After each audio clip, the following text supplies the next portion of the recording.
Rail हादसे के बाद अपनी मुस्कुराहटों को लेकर चर्चा में आए रेलवे के सीनियर डीसीएम अनुराग कुमार सिंह जी हैं हमारे साथ। कल से आज तक की जो गतिविधियां हुई है, पिछले लगभग 16 घंटों में जो जो रेल हादसा हुआ लाल खदान फाटक के पास, जिसमें 11 मौतें हो गई और अभी भी 20 से ज्यादा लोगों के घायल होने की जो सूचना है, उससे अब तक की जो जांच, अब तक की जो बात है वो थोड़ा बता दीजिएगा। हमारी टीम थी जो सबसे पहले वहाँ पहुँची और वहाँ पे हर प्रकार से जो राहत हो सकता था, पैसेंजर्स को हमने हाथ देकर गोद में उठा करके पहुँचाया।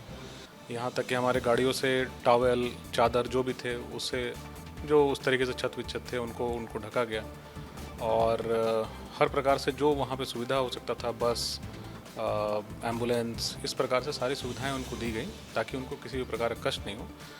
जहाँ तक रहा उस वाक़या का बात, तो उसमें तो मैं यही गुजारिश कर रहा था कि एक्सीडेंट मैनुअल और भारतीय रेल का जो पीआर मैनुअल है, पब्लिक रिलेशन मैनुअल, उसमें क्लियर कट प्रावधान है कि एक्सीडेंट साइट पे जो सीनियर मोस्ट अधिकारी होते हैं, और उस वक्त तक ये डेवलपमेंट हो ही रहा था कि वहाँ पे और भी कौन आएंगे, बोर्ड से कोई आ सकते थे, हो सकता था किन्हीं रेल राज्य मंत्री या माननीय रेल मंत्री, किन्हीं का भी हो सकता था आगमन।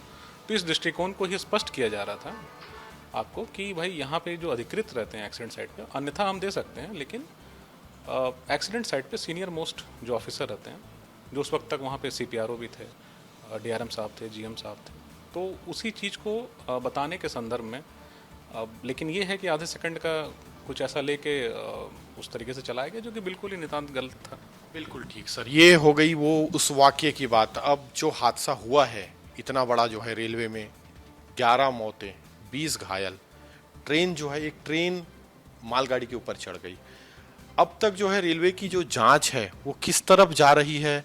क्या कोई दोषी पाया गया है? कोई क्या जानकारी रेलवे की तरफ से भेजी गई है? देखिए, इंसिडेंट्स होने के बाद जो हमारा प्राइम एंड फॉरमोस्ट रिस्पॉन्सिबिलिटी था कि इमीडिएट रिलीफ एंड रेस्क्यू, जो आप स्वयं भी वहाँ थे और बाकी जगह में भी आपने देखा होगा कि एक एक व्यक्ति उसमें जो है दम खम के साथ और पूरी ज़ोर शोर से जहाँ तक हो पाया, जैसे हो पाया, हम लोगों ने हर प्रकार से भरसक सबको सहायता प्रदान की। और ये भी एक बहुत बड़ा कारण है कि कुछ घायल जिनको हमने समय पे पहुंचाया, तो वो जो है बिल्कुल ठीक हो गया। नहीं तो जिसको कहते हैं गोल्डन आवर, अगर घटना के तुरंत 1 घंटे में ब्लड लॉस या इस तरीके की चीज़ को रोक दिया जाता है, तो उससे जान बच जाती है। काफ़ी लोगों की उसमें जो है काफ़ी बेटर हुए और हॉस्पिटल से भी डिस्चार्ज हुए। और जहाँ तक रहा इंक्वायरी, तो वो एक अपनी प्रोसीजर है। इसमें इंक्वायरी ऑफ कमिश्नर्स एक्ट में चीफ रेलवे कमिश्नर होते हैं, सेफ्टी से रिलेटेड, उन्हें कोर्ट का दर्जा प्राप्त है, तो उनकी इंक्वायरी हो रही है। मतलब एक बहुत ही उच्च स्तरीय मैजिस्ट्रियल इंक्वायरी भी आप कह सकते हैं इसको।